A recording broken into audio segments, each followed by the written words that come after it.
On a granite hilltop in southern New Hampshire is a series of stone chambers, stone walls, and singular standing stones which have been the subject of controversy for centuries.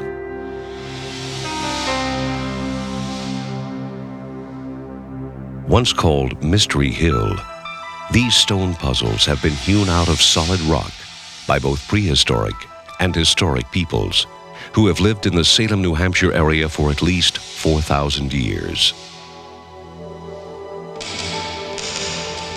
The site is now called America's Stonehenge.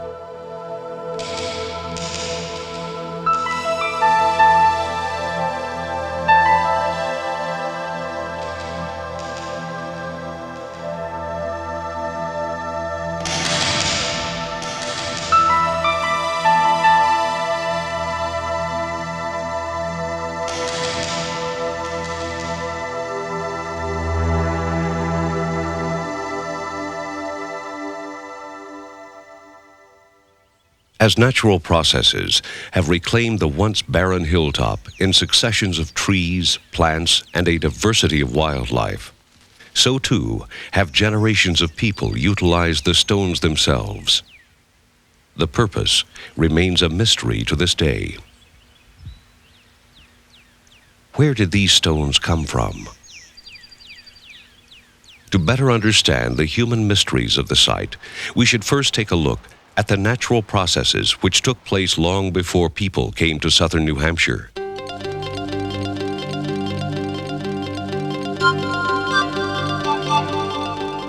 The topography is the surface expression of the geology of a particular region. It consists of landforms such as hills and valleys, which make up the landscapes we see while driving along the highway. New Hampshire consists of a plateau-like landscape known as the New England upland.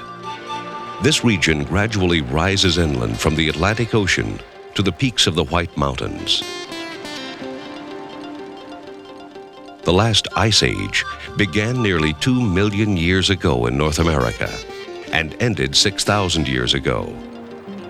New Hampshire's topography represents only the remains of the last glacial activity, or the Wisconsin episode, which lasted from 20,000 to 6,000 years ago. Beneath the massive ice cover, thin blankets of soil or till were deposited, while the glacier advanced and retreated. These widespread deposits are clearly evident in many fields littered with boulders known as erratics. Early settlers made the famous New Hampshire stone fences out of these boulders as they cleared the fields for farming. The complex geology of America's Stonehenge is matched only by the equally complex array of stone slabs and boulders which make up the site to this day. The huge standing stones around the main complex are agreed to have been used for solar and lunar alignments in prehistoric times, making this site a gigantic astronomical calendar.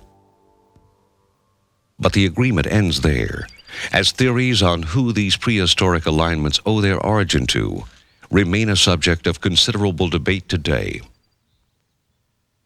Who built the site originally in prehistoric times? Were these prehistoric builders the indigenous peoples of North America, who later developed into the Native American cultures we're familiar with today? Prehistoric Indian cultures in North America have been named by archaeologists for their particular lifestyles. The time span from 7,000 to 500 years BC represents the Archaic time period. In the Northeast, the prehistoric people at that time are referred to as the Maritime Archaic culture, based upon their coastal lifestyle.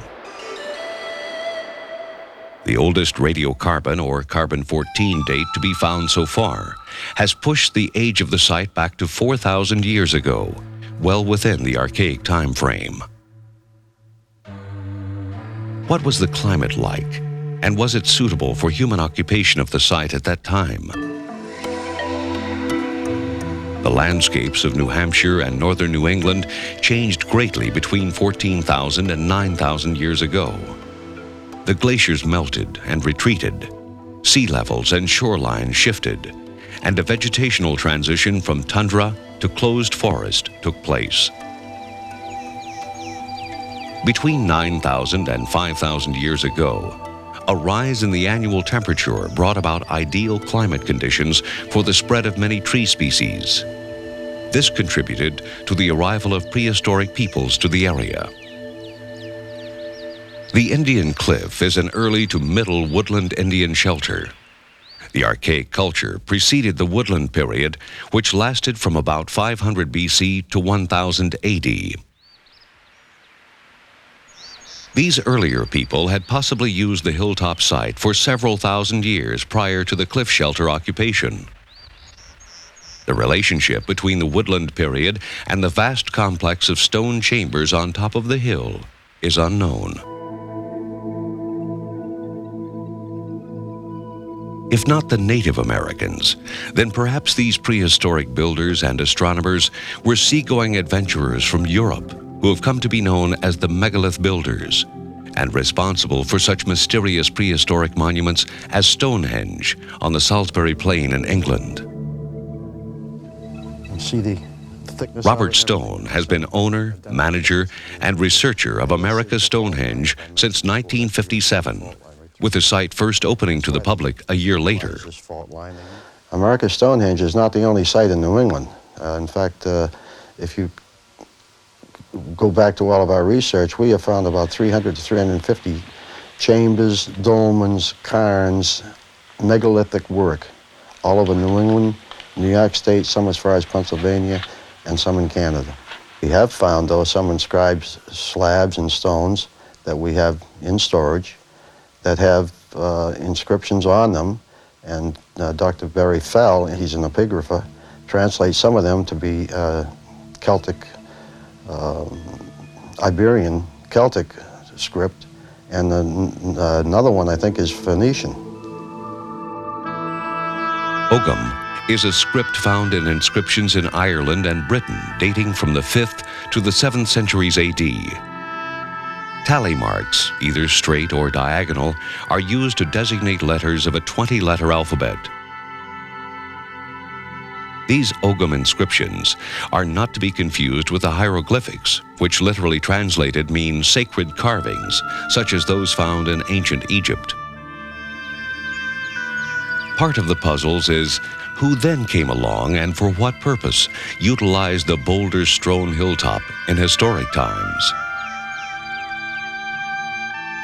The best evidence for the historic use of the site began when the Jonathan Patty family lived here from 1823 to 1849. In doing so, Mr. Patty unwittingly entered permanently into the controversies surrounding the purpose and arrangements of the stone buildings themselves. He built a house over the site of one courtyard or megaron area, where he probably disassembled several stone chambers to enclose an area beneath his home, now agreed to have been a root cellar. According to archaeologists at the site, the original courtyard consisted of the entire outer foundation wall, including a chamber. The chamber in one corner makes a ready-made root cellar for Jonathan Patty's family. There exists the remains of a second chamber in ruins near what is referred to as the upper well. Many pieces of the stone puzzles are missing from the Patty site. As much as 20% of this area has been removed by quarrymen and house builders looking for foundation stone. In many cases, the chamber roof slabs and walls were totally removed to unknown locations many years ago. Telltale drill marks, most of them made with metal tools and of historic origin, are still visible. These are quite distinct metal tool marks, probably made sometime during the last century.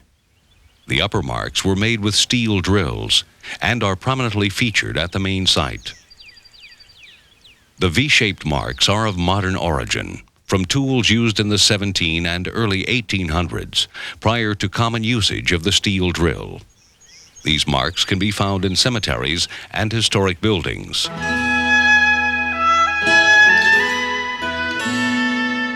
The history of the site in this century begins with William Goodwin, a retired insurance executive.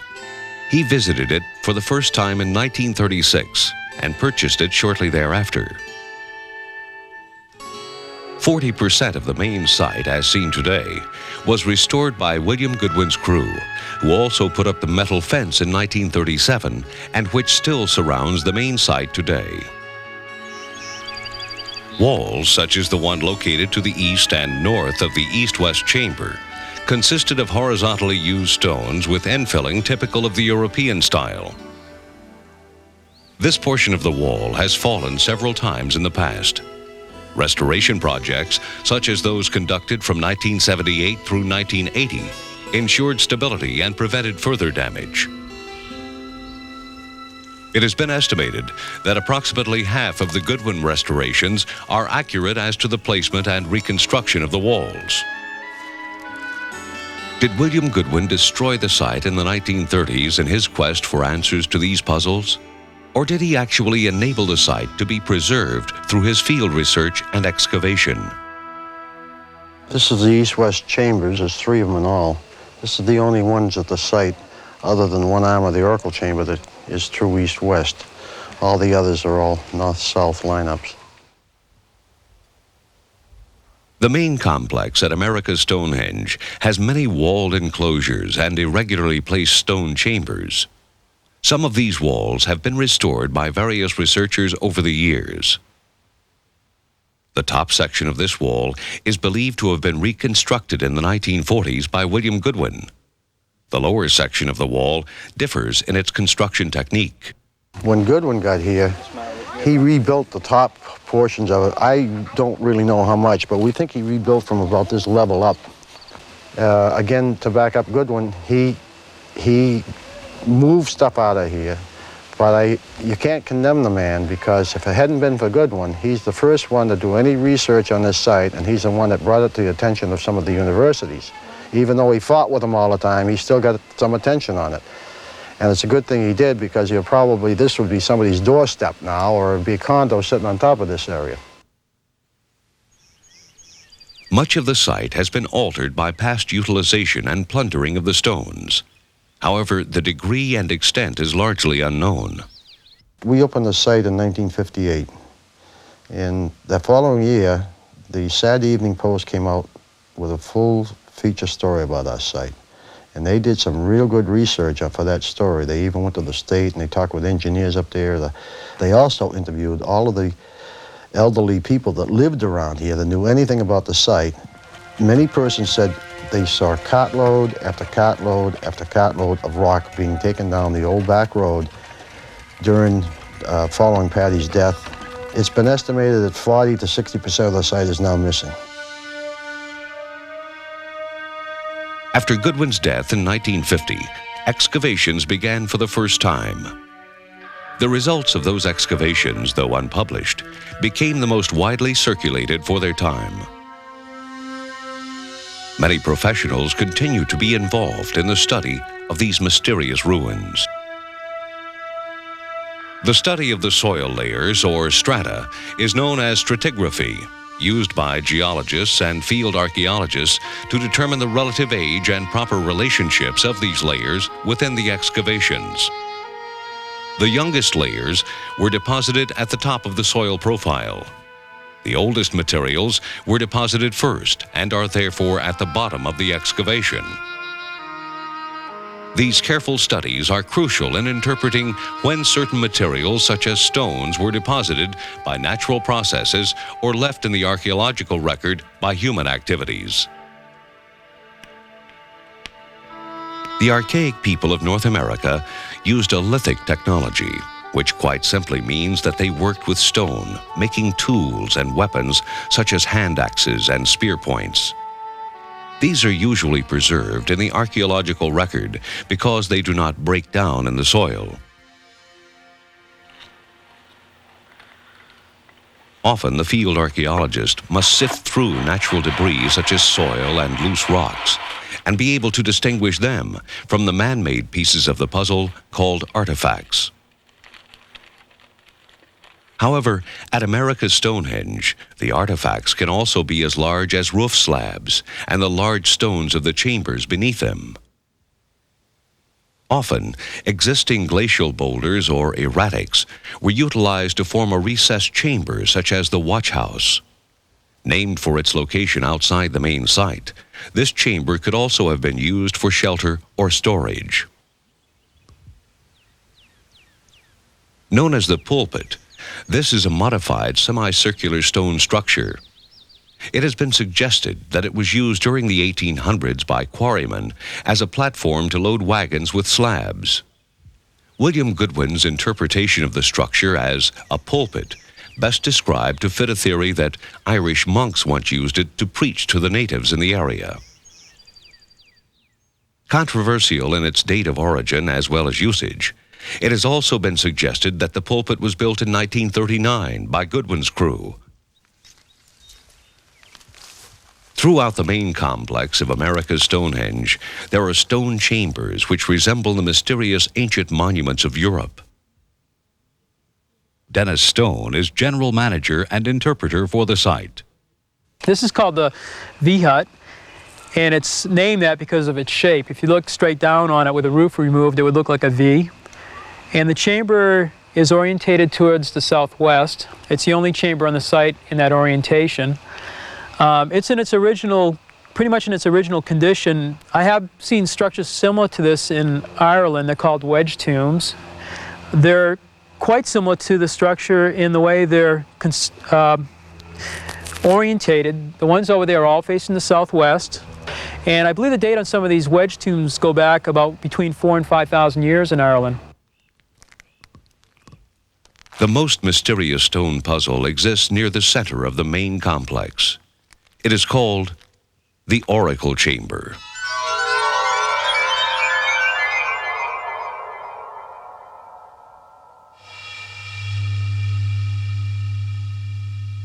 This mysterious chamber consists of an L-shaped passageway which leads past a small tunnel, originally discovered by William Goodwin's crew in the 1930s.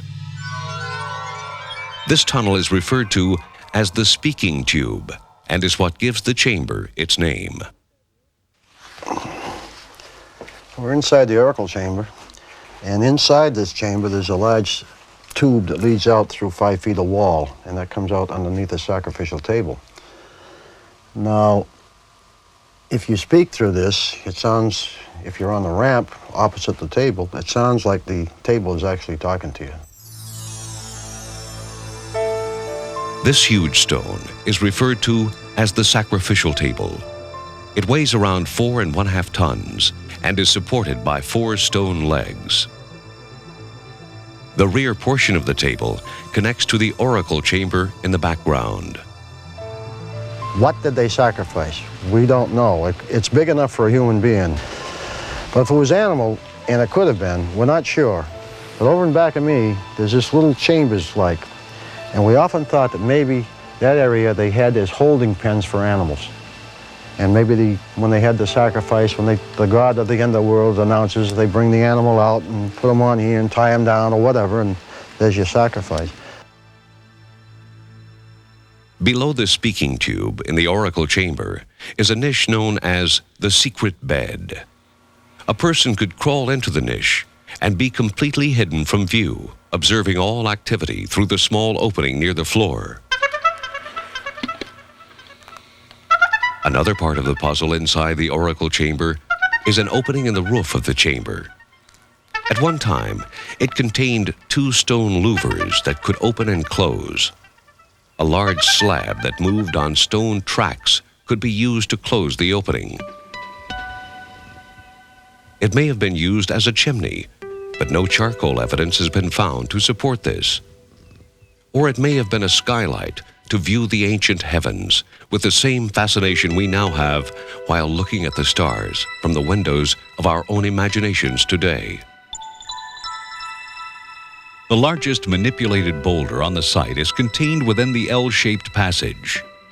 It is estimated to weigh 45 tons and has been moved 6 feet from its original position in the bedrock.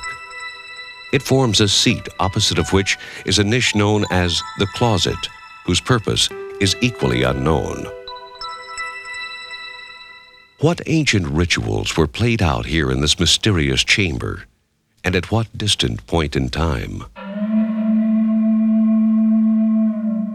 Prehistoric peoples of North America often went into caves and rock shelters to carve or paint pictures of animals on the dim interior beyond the twilight zone of the cave. This man-made cave is no exception. Known as a petroglyph, which literally means picture in stone, this carving of a deer or ibex was discovered in the 1930s and was the first to be found at the site.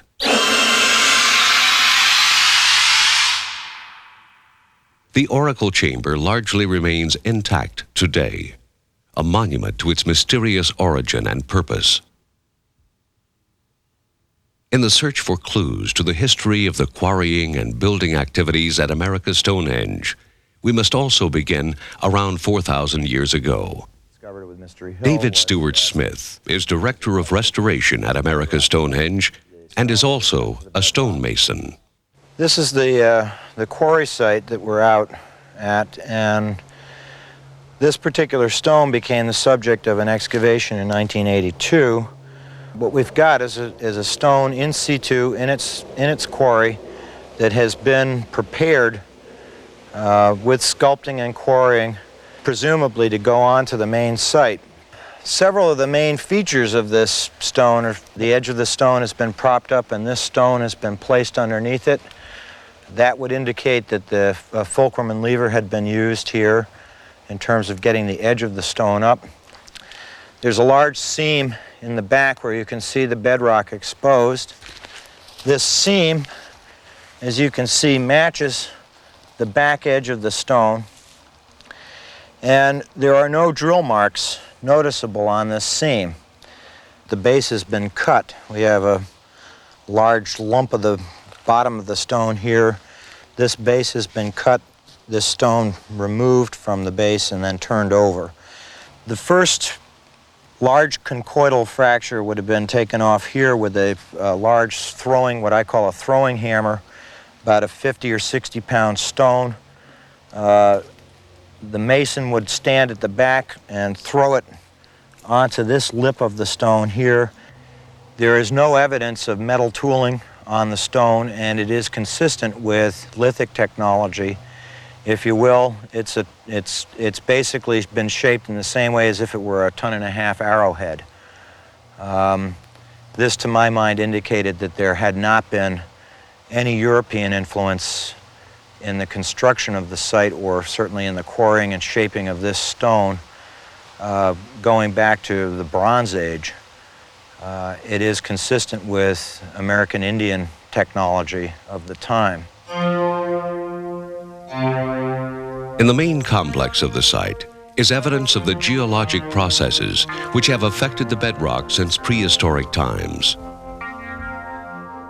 An earthquake fault line runs through the main courtyard near the V-hut. This sharp 3-inch offset is where the fault slipped at some time in the distant past.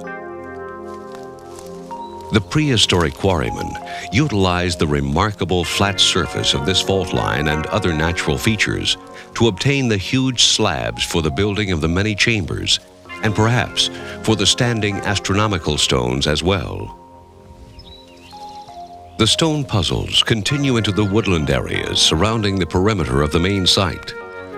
These forested areas contain 30 to 40 acres of stone walls, which crisscross the site in a complex array of patterns. It is generally agreed that the stone walls themselves are not prehistoric. However, they do contain huge boulders and carved stone slabs used as astronomical alignment stones. These singular standing stones vary in height from about 4 to 7 feet and are located 300 to 500 feet from the center of the main site itself. It wasn't until around 1970 I took the first pictures of any of the astronomical alignment slabs in the outer walls. But it wasn't until a few years later that we had it surveyed for the pole star. Now, the pole star was Thuban. Now it's Polaris, but in those days it would have been Thuban. Based on the data received from these surveys and subsequent computer calculations at Harvard University, the puzzle of the standing stones began to take the form of a picture from a distant time. The sun sets are viewed specifically from that platform, and they're right on the button. That's for the solstices and the equinox. They're all off less than 1 degree, all of them. So we do have a very, very good astronomical complex and calendar. Archaeoastronomy is the study between correlations of movements of celestial bodies such as the sun and moon, and how they line up with structures on the landscape. Dennis Stone has performed considerable work in this area. We're surrounded by a number of stones that are either standing or fallen that mark various times of the year, such as the summer solstice, spring and fall equinox. And a number of these stones also align with a lunar cycle, which takes about 18.61 years. There were originally 2 stone beehive-shaped structures, or cairns, which stood side by side in what is now the astronomical center of the site, where the viewing platform is today. In 1937, William Goodwin began excavating the site and took the cairns apart. He discovered, however, that they were solid. Today, the locations of these 2 structures are marked only by 2 solid white dots located on the floor of the viewing platform.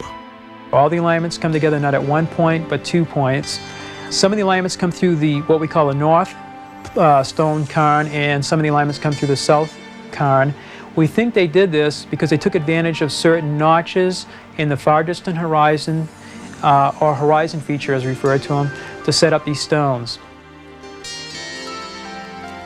Walking through the site and following the astronomical alignment map, the visitor can view features of the landscape from the perspective of these ancient stargazers. I'm sitting in front of the summer solstice sunrise monolith, and on June 21st, which is the longest day of the year, the sun actually rises over this stone. Behind this stone there's a notch formed by the intersection of 2 hills. The horizon's approximately 4 miles in distance, and it actually is the same shape as the top of this rock. So we're pretty sure that they chose this stone, and some shaping was done on the stone so that it would fit into the natural notch in the horizon. From the middle of this stone circle, the ancient astronomers could watch the sun rise over the summer solstice stone, as visitors to the site can still do today. The large granite monoliths, silent sentinels for a long-forgotten time, present a problem in fitting the human pieces of the puzzle together for some, while others do not share this confusion. The fact that it's in conjunction with an astronomical site I don't find particularly spectacular, as the American Indians did practice astronomy throughout the North American continent.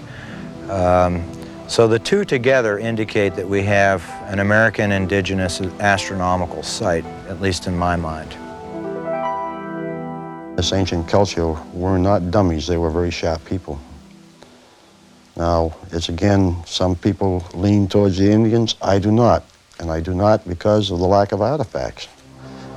Who knows what we'll find in the future? We have no idea. What if we find some astounding thing that we didn't expect? We already come up with a fire pit that was unexpected. It would be kind of nice if just one university in this country would get interested in this site because they don't know what they're missing. Prove me wrong. Prove us wrong. Prove what we've got here after 35 years is wrong. You're welcome to come up. Join us.